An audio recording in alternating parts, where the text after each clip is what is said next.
라는 표현을 몇 퍼센트 정도 내 마음에 만족할 때 만족하다라는 표현을 쓰시나요?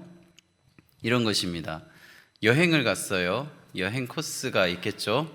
우리가 어디 이렇게 다니기도 하고 맛있는 것을 먹기도 하고 또 그리고 숙소에서 쉬기도 합니다.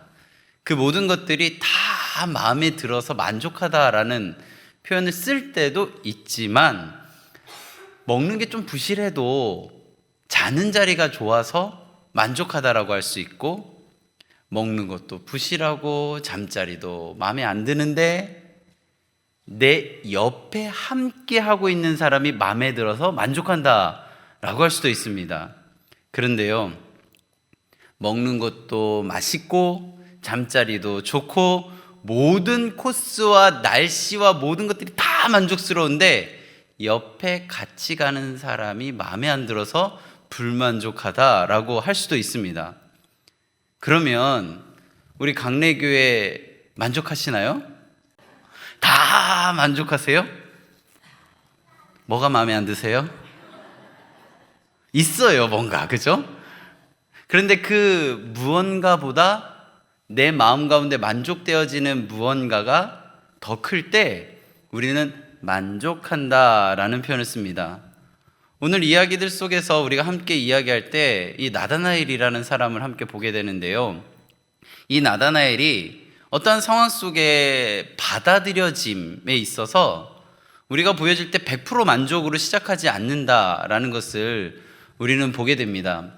먼저 나다나엘이 예수님을 먼저 만난 것이 아니고요, 나다나엘과 함께 시간을 많이 보냈던 사람 중에 빌립이라는 사람이 있었습니다. 이 빌립이 먼저 예수님을 만나고 돌아와서 그 마음 가운데 감동이 가득한 상태로 나다나엘에게 찾아가서 이렇게 이야기합니다. 우리 1장 45절 말씀 함께 읽겠습니다. 빌립이 나다나엘을 찾아 이르되 모세가 율법에 기록하였고 여러 선지자가 기록한 그 일을 우리가 만났으니 요셉의 아들 나사렛 예수니라. 지금 빌립은 확신에 차서 나다나엘에게 이야기합니다. 우리가 기다리던 그 메시아를 내가 만났다. 그게 누구냐면 나사렛 예수다. 이렇게 얘기하는 겁니다. 이제 나다나엘이 반응을 보이겠죠? 나다나엘이 뭐라고 반응하냐면 요한복음 1장 46절 말씀 우리 같이 읽겠습니다. 나다나엘이 이르되 나사렛에서 무슨 선한 것이 날 수 있느냐? 빌립이 이르되 와서 보라 하니라.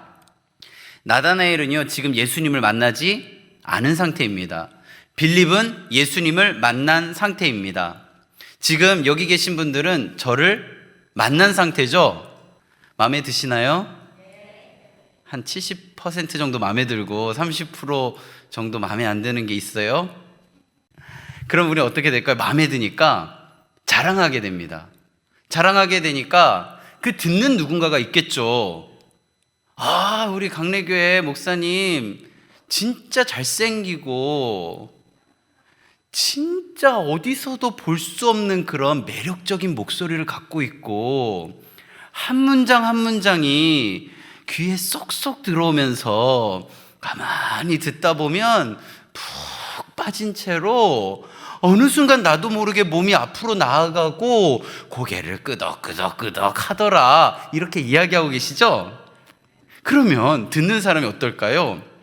어떤 이들은 그러냐고, 가서 보자고, 나도 그 목사님한테 말씀 듣고 싶다고 이렇게 이야기할 수도 있지만 무슨 소리냐고, 나는 그런 사람을 들어본 적이 없다고, 내가 아는 목사님은 풍채가 크고 목소리도 걸걸하고 움직일 때마다 호흡 하나하나가 뭔가 영적인 그런 분인데 내가 유튜브로 봤더니 깔랑깔랑하고 뭔가 이게 좀 부족한 것이 느껴지는 그런 분은 영적으로 뭔가 이렇게 깊지 않을 거야, 이런 얘기를 나누고 있는 겁니다. 이해되시죠? 지금 빌립은 너무 막 기분이 좋아서 와가지고 친구인 함께 예수님 메시아를 기다렸던 친구 나다나엘에게 막 가슴을 주체할 수 없어서 그분을 내가 만났다고, 그분이 바로 나사렛 예수라고 이렇게 이야기하는데 무슨 소리냐고. 나사렛에서 무슨 선한 것이 나냐고. 너도 알거니와 나도 아는데 구약에 기록되어 있는 많은 이야기들 속에 어떻게 나사렛에서 난 사람이 메시아다라고 할 수 있는 그런 조건을 갖고 있냐라고 묻는 겁니다. 그런데요, 그때 나다나엘이 예수님을 직접 만났잖아요. 그러면 그의 입술에서 이런 얘기가 나올 법합니다. 논리적으로. 정말 이 예수와 대화했던 내 시간들 속에 있었던 경험들을 쏟아부으면서 그를 어떻게든 설득할 수 있는 인간의 언어를 쏟아낼 수도 있었는데 빌립이 한 얘기는 한마디입니다. 와서 보라. 그런데요, 이 이야기는 빌립의 입술에서만 나온 것이 아니라 이미 예수님의 입에서도 나온 한마디입니다. 우리 요한복음 1장 39절 말씀 함께 읽겠습니다.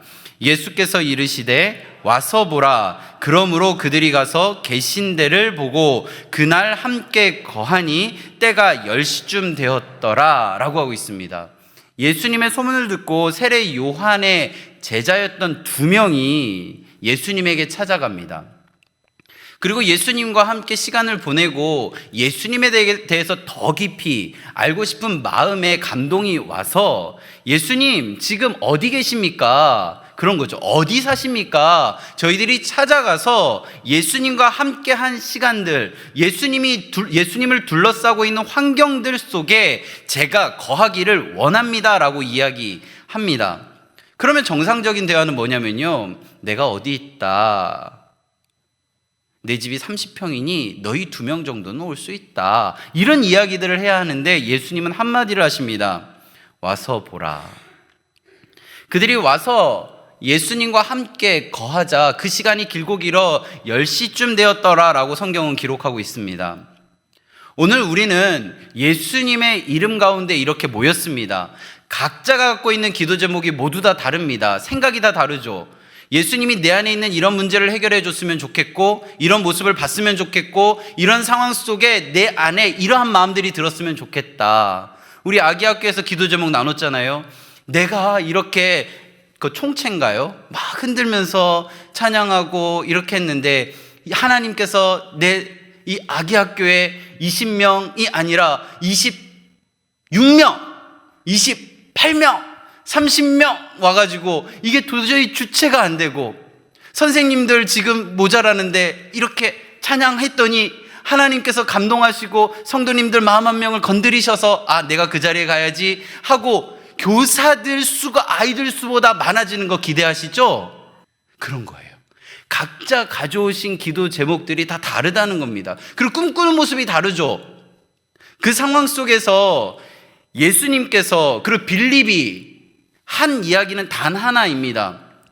이렇게 하면 예수님의 이런 것들을 이해할 수 있다가 아니라 와서 보라입니다.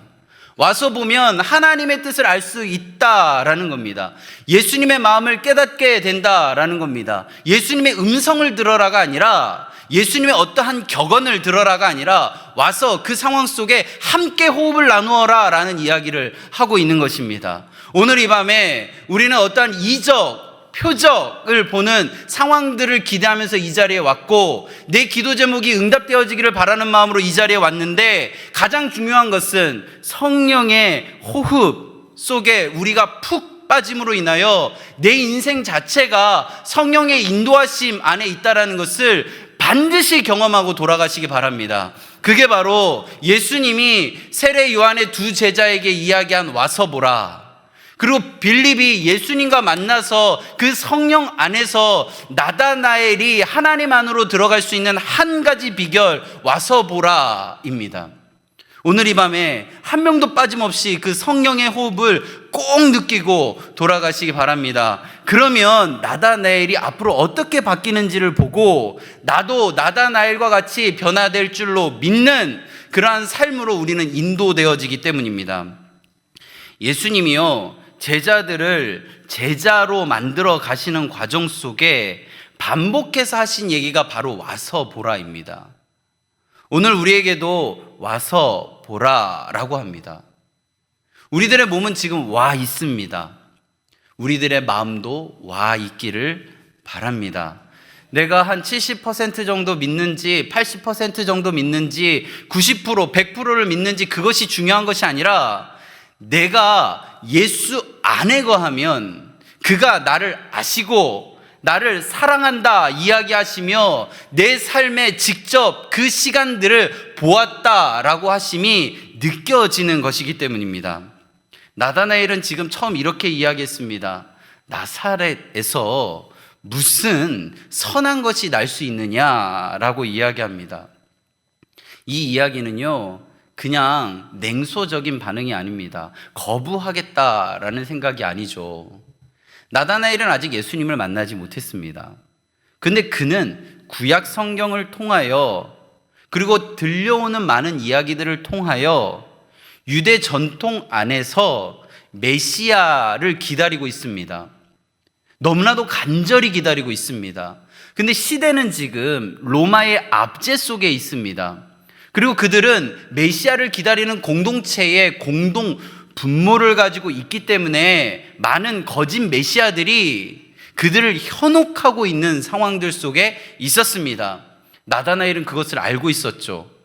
그래서 나다나엘은 그저 스쳐 지나가는 한 명의 인기 있는 메시아라 주장하는 자칭 그리스도를 보는 것이 아니라 진짜 그리스도가 내 안에 그리고 그를 따라가기를 원하는 마음에서 한마디가 뭐냐면 나사렛에서 무슨 선한 것이 날 수 있느냐라고 한 것이죠.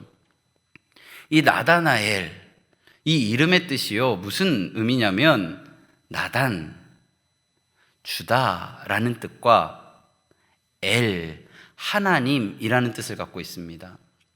나다나엘이라는 뜻이 하나님이 주신 사람, 하나님의 선물이라는 뜻을 갖고 있는 것이죠. 하나님께서 주신 선물을 기다리는 사람, 하나님께서 보내실 메시아를 기다리는 사람, 그 사람이 바로 나다나엘인 것입니다.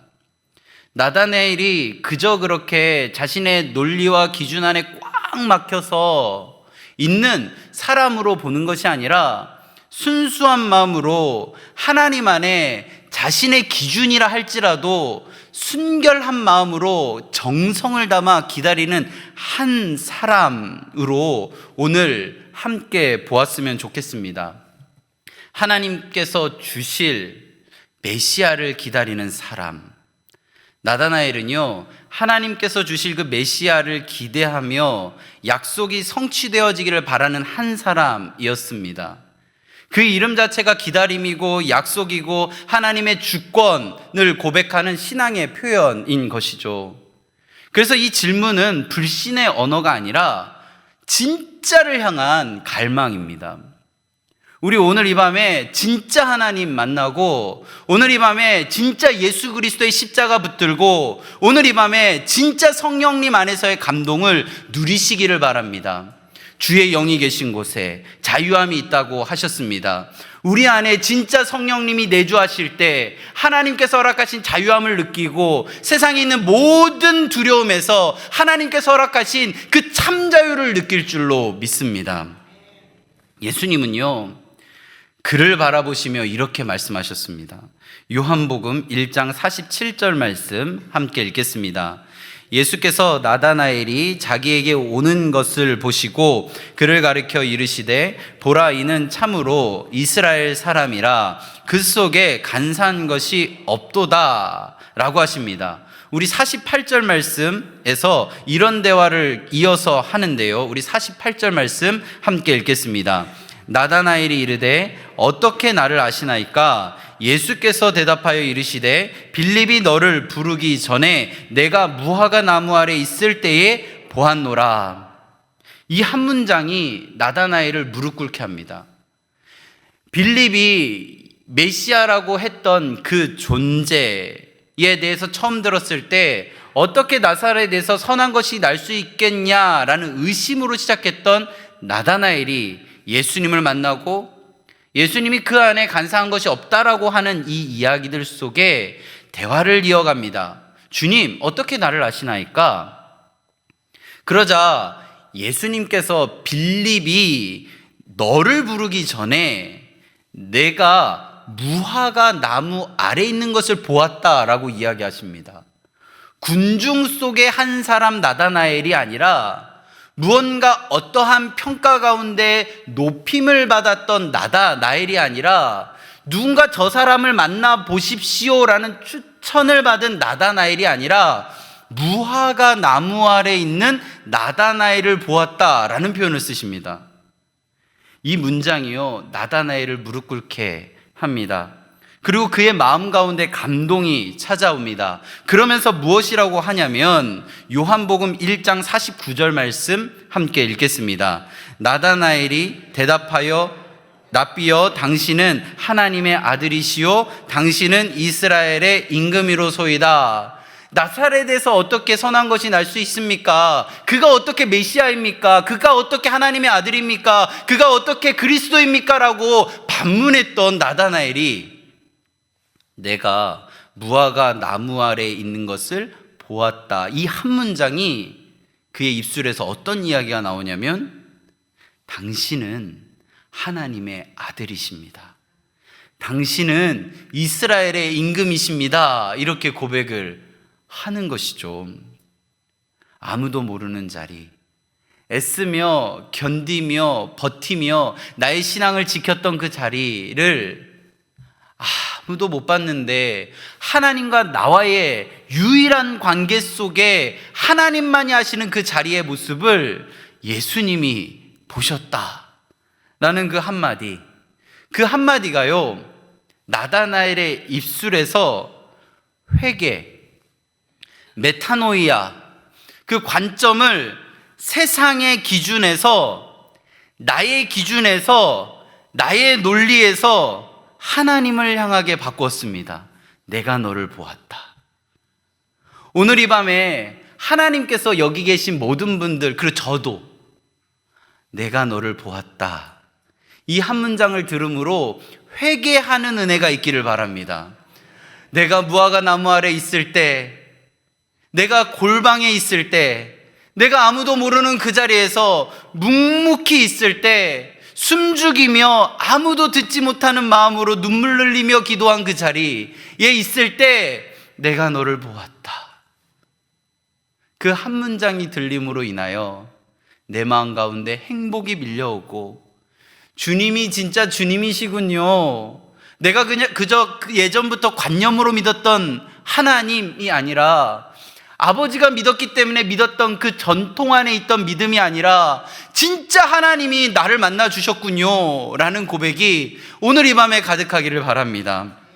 메타노이아, 회개, 바로 그런 것입니다. 시선을 완전히 하나님에게로 돌리고 이 모든 것은 하나님이 주도하시지 않으면 이루어질 수 없는 것이라고 고백하는 그 한 가지의 고백이 내가 너를 보았다. 그 한 문장으로 이어져 왔습니다. 예수님은 이어서 이렇게 말씀하십니다. 요한복음 1장 30절 말씀 함께 읽겠습니다. 예수께서 대답하여 이르시되 내가 너를 무화과 나무 아래에서 보았다 함으로 믿느냐? 이보다 더 큰 일을 보리라. 그의 믿음은요 무화과 나무 아래에서 시작되었습니다. 예수님이 말씀하시기도 전부터 이 나다나엘은 무화과 나무 아래에서 신앙을 지켜왔습니다. 그 신앙의 지킴 가운데 예수님께서 내가 너를 무화과 나무 아래에서 보았다라고 한 그 한마디가 그의 신앙을 터뜨렸습니다. 그리고 그가 입술의 고백이 하나님을 향하고 예수님을 향함으로 바뀌었습니다. 그것조차, 그것만으로도 충분하다라고 여길 수 있는데 예수님은 그것에서 멈추지 않으셨습니다. 내가 무화과 나무 아래에서 보았다 함으로 믿느냐? 이제 앞으로 더 큰 일을 보여줄 것이다. 와, 오늘 이 밤에 진짜 그렇게 들었으면 좋겠습니다. 네가 강내교회 그 자리에서 예배하며 애쓰며 견디며 버틴 모습을 내가 보았다. 우와, 하나님 그걸 보셨어요? 하나님 정말 보셨어요? 너 그것으로 믿느냐?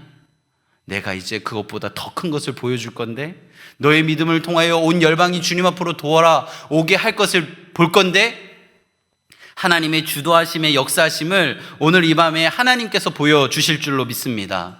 오늘 우리는 사순절의 시간을 보내고 있는데요, 하나님 앞에 우리가 한 걸음 한 걸음 나아갈 때 그 하나님의 그 한 문장 한 문장이 우리를 메타노이아, 회개하게 함으로 하나님 앞으로 바꾸어 놓을 줄로 믿습니다. 하나님께서는 오늘 우리에게 말씀하십니다. 믿지 않는 자가 아니라 믿는 자가 되어라. 오늘 우리에게 말씀하시는 그 한 문장, 와서 보라 라고 하는 그 한 문장이 믿지 않는 우리들의 영역까지도 믿음으로 바꿀 줄로 믿습니다. 이렇게 시작된 나다나엘의 신앙은요, 여기서 끝나지 않습니다. 요한복음 21장에 보면 예수님의 부활의 사건에 마지막에 함께한 사람들의 목록이 나오는데 그 중에 한 명의 이름에 나다나엘이 기록되어 있습니다. 의심으로 시작했던 나다나엘, 나사렛에서 무슨 선한 것이 날 수 있습니까? 라고 물었던 나다나엘, 나의 생각과 기준으로는 도저히 그것이 100% 만족이라고 이야기할 수 없는 메시아라고 하는 예수라는 존재가 내 앞에 올 때 받아들이기 어려운 나다나엘이 무화과 나무 아래에서 너를 보았다라고 한 그 한마디로 신앙이 폭발하고 그것으로 끝난 것이 아니라 부활의 시간까지도 함께 하셨고, 그것으로 끝난 것이 아니라 부활하신 예수님을 온 열방에 증거하는 하나님의 사도로 그 시간들을 보내었다라고 성경은 기록하고 있습니다. 믿음 없는 자가 아니라 믿는 자 나다나엘, 그의 첫 시작을 우리는 반드시 기억해야 합니다. 무언가를 해서, 무언가를 얻어서, 어느 정도의 시간들이 되어서가 아니라 하나님이 찾아오셔서, 예수님이 찾아오셔서 내가 너를 보았다, 그 한 문장이 그의 삶 가운데 바뀌어지는 역사의 모습을 우리는 보았습니다. 하나님이 나다나엘을 참 많이 사랑하신 것 같습니다. 그래서 나다나엘에게 예수님과 만날 수 있는 시간들을 주셨고, 나다나엘이 참 순수한 마음으로 그 시간들을 대했기에 예수님 안에서의 고백이 이어졌고, 예수님은 그 고백을 받으시고 나다나엘의 삶을 인도하심을 성경에서 기록하고 있습니다. 이 모든 주도는요, 나다나엘의 어떠함이 아니라 예수님이 찾아오심의 사랑으로 시작되었습니다. 오늘 우리는 세월에 묻혀서 그저 그렇게 살아갈 수 있는 인생이지만, 하나님께서 오늘 이 자리로 불러 모아주심으로 인하여 하나님이 나를 참 사랑하시는구나 라고 느낌으로 인하여 하나님이 나의 무화과 나무 아래에 있는 모습을 보셨구나 라는 것을 받아들임으로 인하여 하나님 아래서의 그 신앙이 고백되어지는 귀한 시간들이 우리들의 삶 가운데 있기를 바랍니다. 오늘 이 자리가 무화과 나무 아래에 있는 자리입니다. 오늘 이 시간 속에 우리 고백합시다. 하나님이 나를 참 많이 사랑하셨군요. 그래서 오늘 이렇게 보호하셨군요. 오늘 이 자리에 불러주셨군요. 우리가 그 마음을 찬양하며 나아가도록 하겠습니다. 우리 같이 찬양하겠습니다.